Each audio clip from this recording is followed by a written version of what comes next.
Sí, doctor. Sí, Sí, doctor. doctor. ¿Qué ven? ATLS Geriatric Trauma. ¿Qué ven en la foto? Ah, un, Una un, pa- niña. Una niña. No, un paciente que está unos pies. Pies de viejito. ¿Por qué? De viejito. Un O bien, bastón. Ay, sí, se ve el es bastón ahí al lado del pie. tiene un bastón y parece viejita, ¿no? El pijama, las pantuflas, ¿no? Y los pies bien cuidados. Normalmente las viejitas tienen los pies mejor cuidados y además es rosada su bata y su pijama. Entonces, parece que esta viejita se ha caído y no hay quien la asista. Eso es lo que nosotros hoy día vamos a ver. Y también nos vamos a preocupar igual al final en las últimas diapositivas. ¿Será que se ha caído nomás o la han empujado? ¿Verdad? Entonces, estos temas los vamos a tratar ahora. Cuando se manejan pacientes geriátricos con trauma, los efectos del envejecimiento sobre las funciones fisiológicas y el impacto de las condiciones preexistentes y los medicamentos no deben ser sobrevalorados. O sea, tenemos que evaluar, cuando estamos frente a un trauma geriátrico, el estado funcional del paciente. Y para esto, cuando toquemos este tema, tenemos que recordar los cambios fisiológicos y anatómicos que ocurren con la vejez, lo mismo que con los niños, lo mismo que con la embarazada. Entonces, por eso estamos diciendo que la reserva fisiológica es límite, ¿verdad? La respuesta de las catecolaminas también es muy pobre. Y de arriba para abajo, el encéfalo se atrofia, el encéfalo pequeño, apaga el micrófono. El cerebro se atrofia, por lo tanto, el continente es mucho más grande que el contenido y los espacios que se generan son mayores. De ahí de que un hematoma epidural o epidural puede llevar tiempos mayores de manifestación, producto de que el cerebro se atrofia y los espacios internos se incrementan. Vamos a nivel de lo que es en la cara, los sentidos, disminuye la agudeza visual, disminuye la audición. ¿Cómo? ¿Qué? ¿Verdad? Así es. Y ven menos y siguen manejando, ¿verdad? Y ven, ahí parece que está en verde y lo pegan en rojo. No escuchan, sus respuestas, sus reflejos son muy lentos, entonces está cruzando un ciclista y piensa todavía, creo que tengo que frenar, ¿verdad? Y tanto paga, se llevó por delante al ciclista, o que no al tiempo viene uno atrás y le choca. Su columna del viejito es más rígida, por lo tanto hay mucha tendencia a lesiones sin evidencia radiológica. Los huesos, hay una mayor osteoporosis, por lo tanto la predisposición a las fracturas de cadera son mucho más frecuentes y altas, y más frecuentes en las mujeres. La osteoporosis es más común en las mujeres, ¿verdad? La piel es mucho más extensa, lo mismo que en los niños, como que el estuche sobra y pierden mucha calor y les cuesta mantener la temperatura corporal. Doctor, ¿Sí? perdón que lo corte. ¿Podrían apagar sus micrófonos, chicos? Creo que no leen los mensajes. Porfa, es que se escucha súper entrecortado. Gracias, doctor. Ok.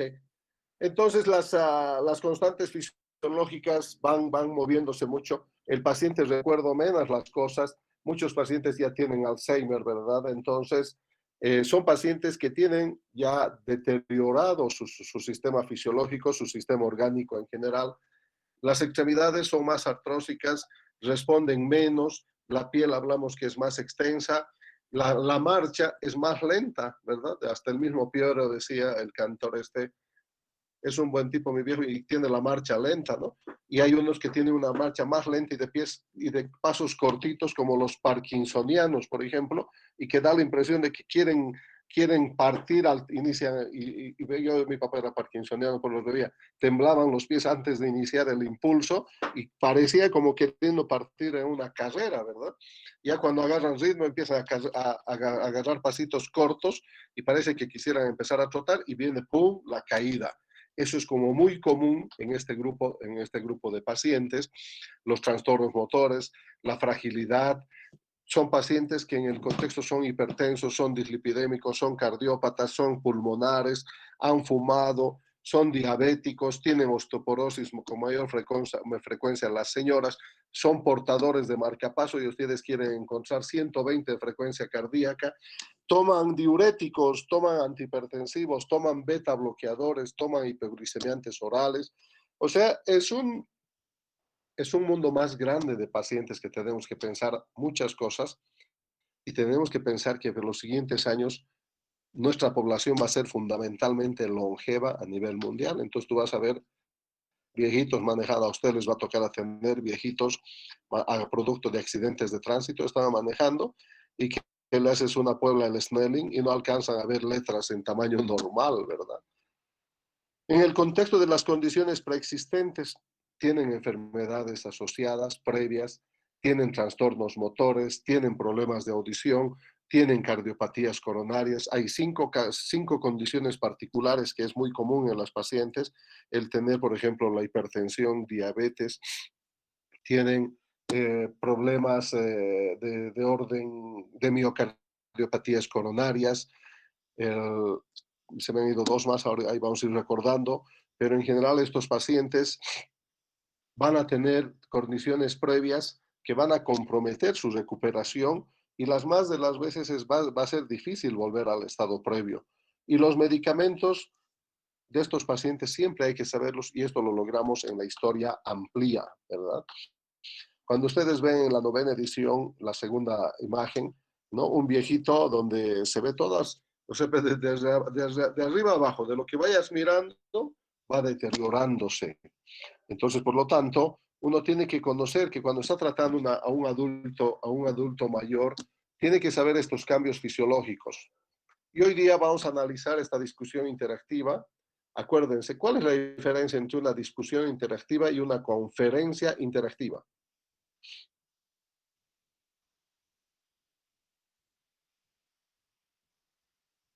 ¿No están? Hola. Oiga, ¿se han ido? No, doctor. No, doctor. Discusión sería como un diálogo. ¿Qué? No se escuchó. La discusión es una conversación entre varias personas que discuten los temas y la conferencia es que el expositor solamente dice lo que tiene que decir. Exacto. Una conferencia interactiva tiene un inicio y un fin, donde el objetivo es entregar la información a como dé lugar. Cuánto esté captando el auditorio no me preocupa. La interactividad va a estar en relación a las cosas que el expositor lo pueda decir o lo quiera hacer, ¿verdad? Yo quiero que sepan el punto B, quiero que sepan el punto C. En cambio, en una discusión interactiva, es un escenario que se va desplegando a lo largo de la charla, ¿verdad? No es estático. ¿Y cómo hacemos que se despliegue? Con las preguntas de estímulo. ¿Y cómo logro que esto surta en efecto? Porque el estudiante, el profesor, el médico tiene que venir estudiando y sabiendo el contenido, la parte cognitiva de la materia. Vamos a describir los patrones de las lesiones comunes en los adultos mayores, aplicar los principios del ATLS en el manejo del paciente geriátrico, comprender los cambios fisiológicos que ocurren en el envejecimiento y también vamos a hablar de los signos comunes y las causas de maltrato en el adulto mayor. El escenario, una mujer de 82 años, muchos años, muchas enfermedades de repente, rueda 6 escalones. ¿Cuál va a ser el mecanismo más frecuente? Entonces, esto es importante. ¿Cuál es el mecanismo más frecuente de lesión en el adulto mayor? Caídas. Las caídas. Las caídas. Segundo, accidentes automovilísticos. Quemaduras. Tercero, quemaduras. Quemaduras. Térmicas. Cuarto, heridas penetrantes, ¿verdad? Entonces, cada vez menos frecuentes, pero pueden ocurrir. Pero lo más común es el trauma por caída. Y la caída habitualmente es de su propia altura. O sea, no necesitas, un viejito 80 no necesita caerse de 10 metros de arriba como el niño que rebota porque es de goma. No, el viejito es de su caída de su propia altura y lo más probable es que cuando ustedes ven una pierna cortada y rotada en abducción, estás viendo es una fractura de pelvis, ¿verdad? Rueda 6 escalones, ese es el mecanismo de lesión. Su esposo llama en ambulancia para transportarla a urgencia de un hospital local. Es importante que ustedes ubiquen dónde vamos a trabajar. Hospitalito local. Injuries, ninguna reportada. Signos vitales. Frecuencia respiratoria 22, está bien. Frecuencia cardíaca 64. Para 84 años lo encuentro fantástico, ¿no? Está bien. Sus catecolaminas son muy pobres. Este corazón está respondiendo. Presión arterial 160-80. Este es loco. Esta señora tiene sus arterias más rígidas que las tuberías de Semapa por la teromatosis, la arteriosclerosis, hipertensión sistólica con una brecha, con una presión de pulso bien alta. Y la escala de coma de Glasgow de 13. Ahora sí. Acá me interesa mucho porque del resto no me dice demasiado, ¿verdad? Un viejito tiene hipertenso, tiene esa presión, toma beta bloqueadores y hasta de repente tiene un marcapaso en la abuela y está con 64, pero acá hay un dato vital que es la escala de coma de Glasgow de 13. ¿Qué nos dice eso? TEC leve. ¿Qué es un TEC, verdad? A consecuencia de la caída, un TEC. Entonces, nuestro escenario es un adulto mayor, mujer de 82 años, caída en escalón y está con alteraciones neurológicas con una escala de coma de Glasgow de 13. ¿Qué lesiones debería sospechar en esta paciente geriátrica?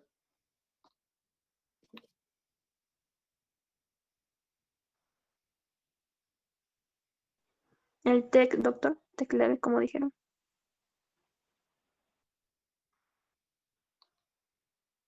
¿Ya? ¿Qué más? Una fractura de cadera, probablemente, ¿verdad? Por el mecanismo de lesión, pero en este momento eso es lo que nosotros encontramos. ¿En qué elementos específicos de la historia amplia se debe estar atento? En todo el contexto de amplia, alergias, medicamentos, patologías asociadas, libaciones. Libaciones habitualmente te habla en el escenario en el que se encontraba en el último momento la paciente, ¿verdad? ¿Qué estaba haciendo durante el accidente? Y ¿de qué es A? Ambiente. De ambiente, exactamente. Y muchas veces cuando hablan de personas mayores siempre se relacionan con un ambiente frío, ¿verdad? ¿Cuáles son los aspectos claves en la evaluación y manejo de este paciente? Los mismos, ¿verdad? De todo paciente politraumatizado. Los mismos de que primero es A, vía aérea permeable con control de la columna cervical, B, respiración y ventilación y oxígeno suplementario, C, control de hemorragias, no parece haber sangre en la parte exterior, D, una evaluación neurológica, aquí encontramos un problema, y una examinación completa cuando llegue el paciente al servicio de emergencia. Progresión del escenario, examen. Los signos vitales sin cambio al ingreso a urgencia. Ya cambió el ambiente, ahora ya estamos en urgencia. La paciente está confusa. Bien. ¿Cuánto empezamos a hacer el Glasgow? Confusa, localiza el estímulo doloroso. Hasta ahí. ¿Cuánto? 9, doctor, 9. Moviliza menos los miembros superiores que los inferiores. Entonces ahí estamos la sumatoria, ¿verdad?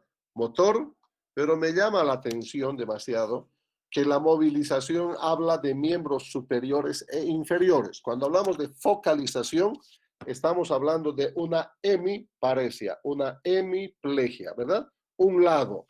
En cambio, acá nos dice que hay problemas entre los miembros superiores que moviliza menos los miembros superiores que los inferiores. ¿Se acuerdan cuál de los síndromes tenía una característica así que te decía que existe una disociación o diferencia notoria entre lo que es la respuesta motora de extremidades superiores a las inferiores, donde hay una debilidad progresiva de las extremidades superiores más que las inferiores? El medular Vamos más central. rápido. Lesión medular. Central. Perfecto, ¿verdad? Donde nos dicen de que está ocurriendo un problema y es viejito, entonces generalmente responde a fenómenos de hiperextensión o hiperflexión de una columna artrósica que ha provocado una elongación arterial con isquemia y sufrimiento en el sitio de proyección de las extremidades superiores en la médula espinal. Por lo tanto, Ya nos está dando datos aquí muy interesantes que uno los tiene que tomar en cuenta.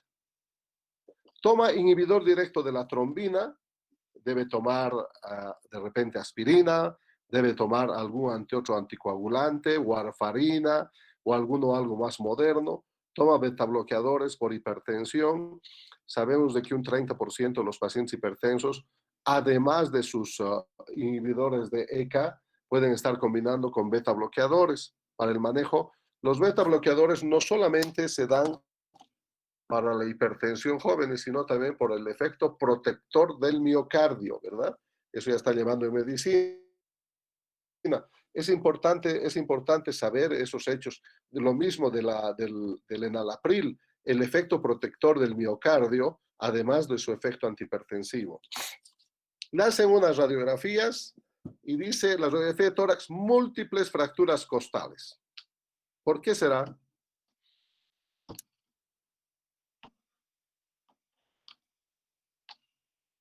Porque los huesos de las personas mayores y mujer, como en el caso, son osteoporóticas, ¿no? Pueden fracturar con mucha facilidad. Por lo tanto, las fracturas costales no son raras. En general, los huesitos de los adultos y sus costillitas son como galletas. Entonces, cuando ustedes vayan a emergencia y resucitación, ¿cómo es? PCR, reanimación, RCP, hacen y empiezan a crujir las pobres costillas de los viejitos, ¿no? Crack, con cada maniobra. Y uno dice, bueno, pues quizás reviva, pero este pobre viejito se va a morir con toda su caja torácica molida, ¿verdad? Porque parecen galletas maniobra y crack, se rompen. Esas son las características clásicas de las costillas osteoporóticas. La tomografía de cráneo. Hematoma subdural. Wow, le hemos apuntado, ¿verdad? Con desviación y pequeñas contusiones intracerebrales. ¿Por qué no está este paciente focalizando? ¿Por qué no tienen 8 de Glasgow? ¿Ah? Porque la masa celular se va atrofiando, lo que deja mayor espacio libre. Exactamente, ¿no? Lo que les decía hace rato. O sea, la interpretación teórica de los cambios fisiológicos adaptados ahora a la realidad de un mecanismo de trauma y unas imágenes tomográficas. Por lo tanto, vamos a tener que tener hematomas subdurales bastante considerables con efecto de masa para encontrar mayores manifestaciones neurológicas, ¿verdad? Por lo tanto, esto hace, además de que el cerebro cortical, la atrofia se produce a nivel cortical y no hay mucha, o sea, la reserva fisiológica, el tema de la parte cognitiva ya tiene bastante atrofiado, también disminuido. Entonces las manifestaciones en general son muy leves, muy lentas, ¿no? Y los viejitos tienden como a no molestar y a quedarse tranquilitos. Pero además parece que el impacto ha sido muy, muy intenso porque hay focos de contusiones intracerebrales. Radiografía de pelvis, mecanismo de lesión, rodada, caída, fractura de las ramas púbicas.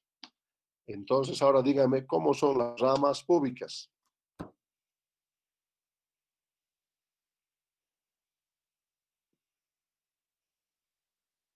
Cada hueso ilíaco se une por delante, ¿verdad? A nivel de la sínfisis del pubis para formar el anillo pélvico interno anterior.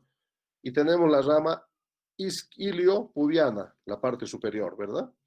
Y por debajo tenemos la rama isquiopubiana, que forman dos agujeros laterales que se llaman los agujeros obturatrices. Estoy bien en anatomía, parece, todavía, ¿no? Los agujeros obturatrices.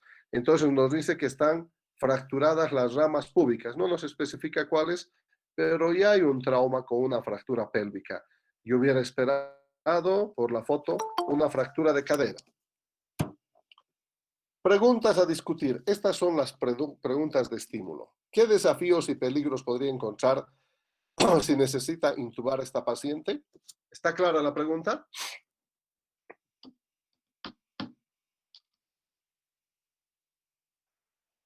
Hola. Sí, doctor, puede haber problemas al intubar en la columna cervical, que es más rígida en los pacientes geriátricos. Y ya de hecho tenemos al parecer un síndrome raquimedular, ¿verdad? Un síndrome un síndrome medular anterior, o perdón, central, anterior o central.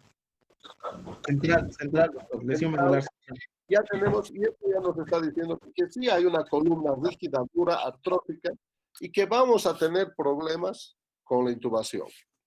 Segundo, que las partes blandas, como de los niños, también de las personas adultas, son más delicadas, muy fácilmente sangrantes. Por lo tanto, vamos a tener limitaciones. De repente el paciente no tiene ni un diente, ¿verdad? Y todo edentado, no tienes dónde apoyar el laringoscopio. Todos estos detalles hay que tomarlos en cuenta. Por ejemplo, cuando el paciente utiliza prótesis, si voy a intubar orotraqueal, prefiero que esté sin prótesis en ese momento. Pero si voy a ventilar con máscara bolsa, con AMBU, que esté nomás con sus dientecitos protésicos o portátiles puestos, porque eso me permite dar una mayor conformación de la parte de la mitad inferior del macizo facial para apoyar mi máscara. Porque si sacan, como no tiene dientes, no hay cómo apretar la máscara. Con respecto a sus fracturas costales, ¿por qué este paciente tiene un mayor riesgo de muerte que una persona más joven? Porque su reserva fisiológica es límite, su respuesta de catecolamina es lo mismo, hay un mayor incremento de la mortalidad por las comorbilidades que acompañan habitualmente a estos pacientes y que no solamente incrementan la mortalidad, sino también la morbilidad, ¿no? Hacen que aumenten las secuelas. Ya normalmente si hay fracturas de cadera, las más de las veces los pacientes no retornan a la normalidad, ¿no? Entonces estos casos habitualmente son más difíciles de recuperar. Continúa desarrollándose el escenario. El traslado de la paciente, acuérdense que estábamos en un hospital local, pequeño, no es posible debido a las condiciones climáticas. Ay, la cosa está grave. Y tengo una paciente con TEC. ¿Qué más? Fractura de pelvis. Fractura de pelvis. Trauma. Costales. Trauma, no, más que fracturas costales, o sea, trauma contuso, ¿verdad? Cuando hablan de contuso, están hablando de un trauma cerrado con contusión pulmonar. O sea, estamos hablando de que el impacto a nivel de las costillas, además de fracturarlas, ha sufrido bastante el parénquima pulmonar. Entonces, es un paciente grave que necesita un hospital de tercer nivel o un centro de trauma. El dolor se le admite en la UCI para monitorización, me parece una medida muy atinada, pero hay que evaluar algunas cosas que se llaman lo que es decisiones al final de la vida, ¿verdad? Cuando tú te manifiestas con tu mamá, tu papá, y que ya tiene 88, 90 años, y te dicen, y que hijos de papás de médicos, y te dice, yo no, te escuchan hablar todos los días, ¿no? Hoy día una abuelita de 80 años en terapia intensiva, pucha, que ha sufrido tremendamente, y después de 2, 3 días de pataleo y mucho procedimiento se muere. Entonces, ellos van acumulando toda esta información y ellos toman sus decisiones, se llaman decisiones al final de la vida, ¿verdad?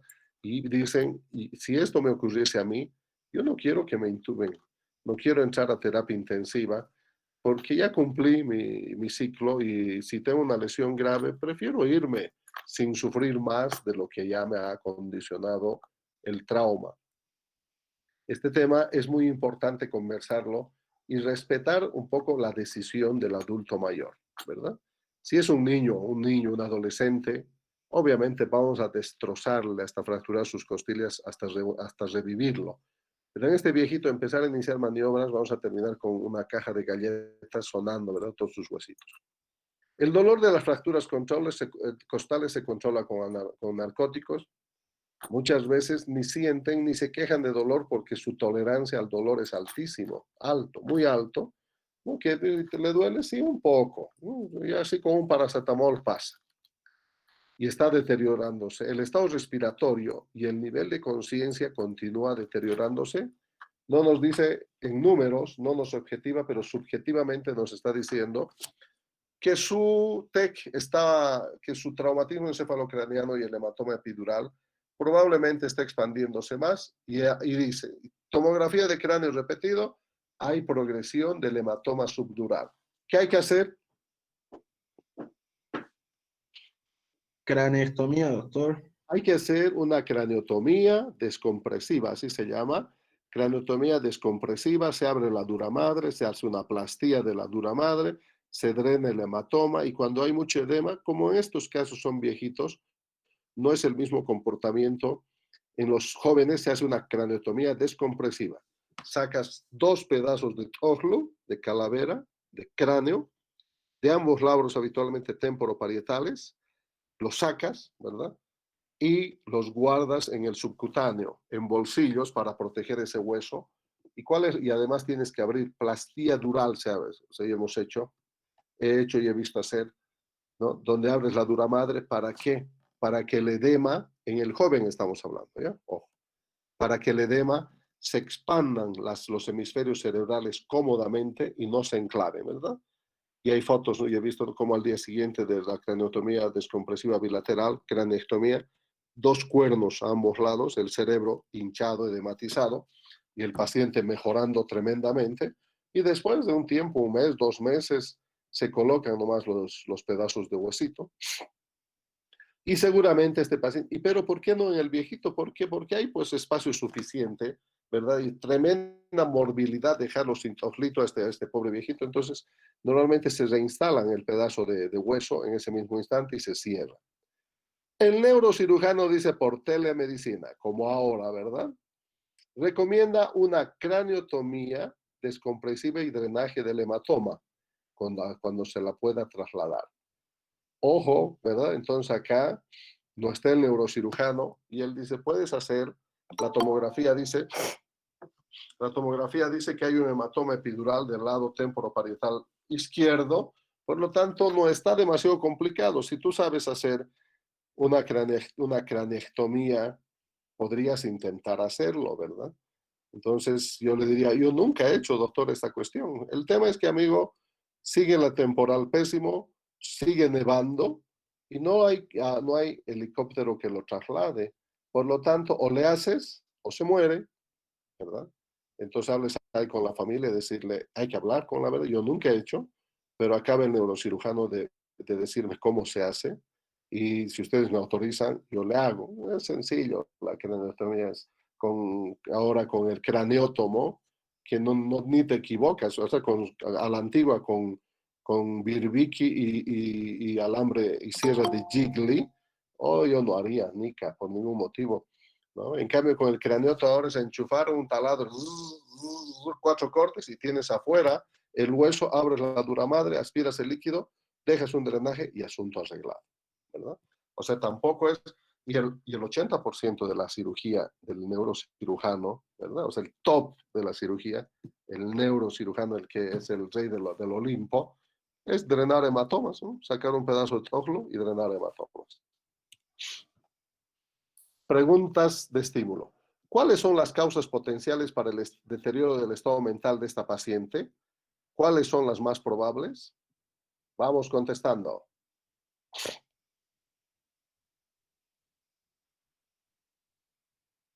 El hematoma epidural expansivo, ¿verdad?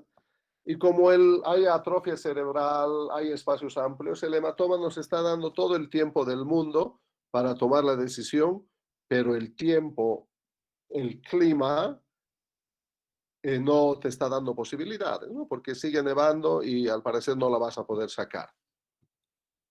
¿Cuál es el impacto de una estancia prolongada en UCI y en el hospital sobre la probabilidad de que un paciente anciano retorne a una vida independiente? Está demostrado que cuanto más tiempo permanezca hospitalizado y más tiempo se demore en retornar a la normalidad, entre comillas, previa, con todas las comorbilidades y condiciones preexistentes, cada vez van a ser mucho menores y los riesgos de aparecer las complicaciones hemodinámicas, respiratorias, renales, hasta llegar a zonas de presión y úlceras de decúbito se van incrementando. Entonces, nada raro que nos encontremos con alguna cosa así, ¿verdad? Oiga, ¿y el patrón de la lesión del paciente no nos hace sospechar que hay maltrato en el adulto mayor? Hay que ver el horario de la caída, las condiciones en que ha ocurrido.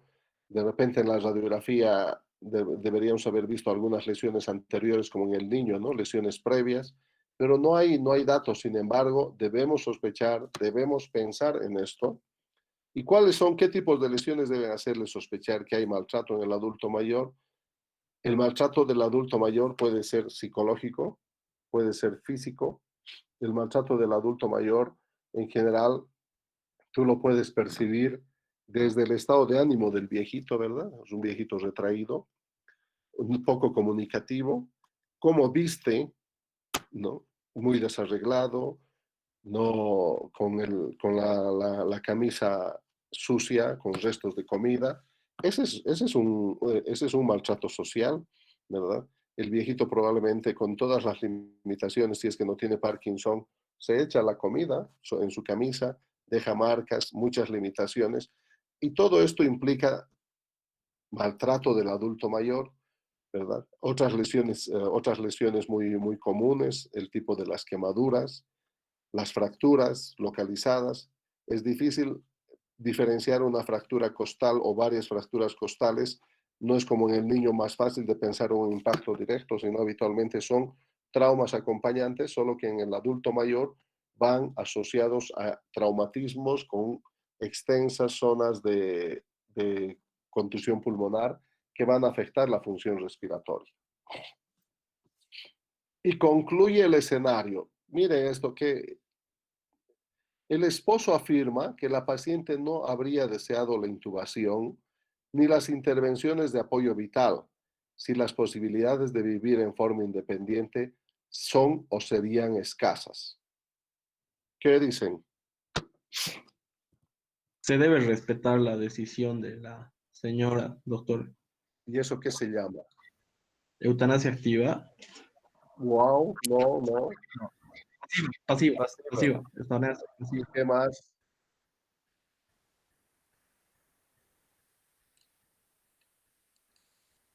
¿Qué más? Hay gente que se dedica exclusivamente a este tema, ¿verdad? El esposo proporciona la voluntad de la paciente con respecto a su vida y a su estado como apoderado de la atención médica de la paciente. Entonces, en este contexto, indudablemente que las decisiones al final de la vida son muy importantes.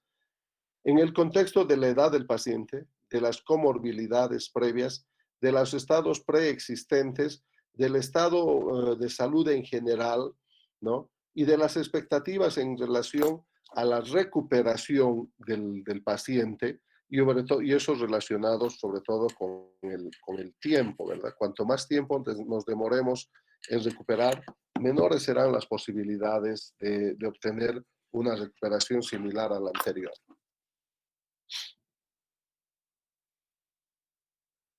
Los objetivos de la revisión. Describir los mecanismos de lesión comunes en los adultos mayores. ¿Cuáles son? Primero. Caídas. Segundo. Caídas. Después. Accidentes automovilísticos. Después. Lesiones térmicas. Quemaduras, lesiones térmicas. Después. ¿Y cuáles son las 5 condiciones habitualmente natales que acompañan al paciente geriátrico? EPOC, diabetes, hipertensión, cardiopatía coronaria y ¿qué más?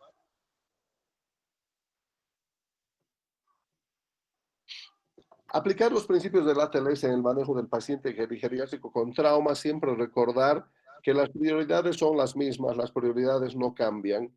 Siempre está primero el A, el B, el C. Solo hay que tomar en cuenta los cambios fisiológicos y anatómicos que ocurren en el adulto mayor con relación a situaciones previas conocidas o comorbilidades, ¿no? Entonces, el estado de medicamentos que toma, qué es lo que recibe, la presencia o no de marcapasos, y comprender los cambios fisiológicos que ocurren en el envejecimiento y cómo estos afectan las lesiones en el paciente geriátrico, así como la respuesta en el trauma. Han visto tremendo trauma de la señora y una ligera taquicardia. No nos dice en ningún momento que ella usaba marcapasos.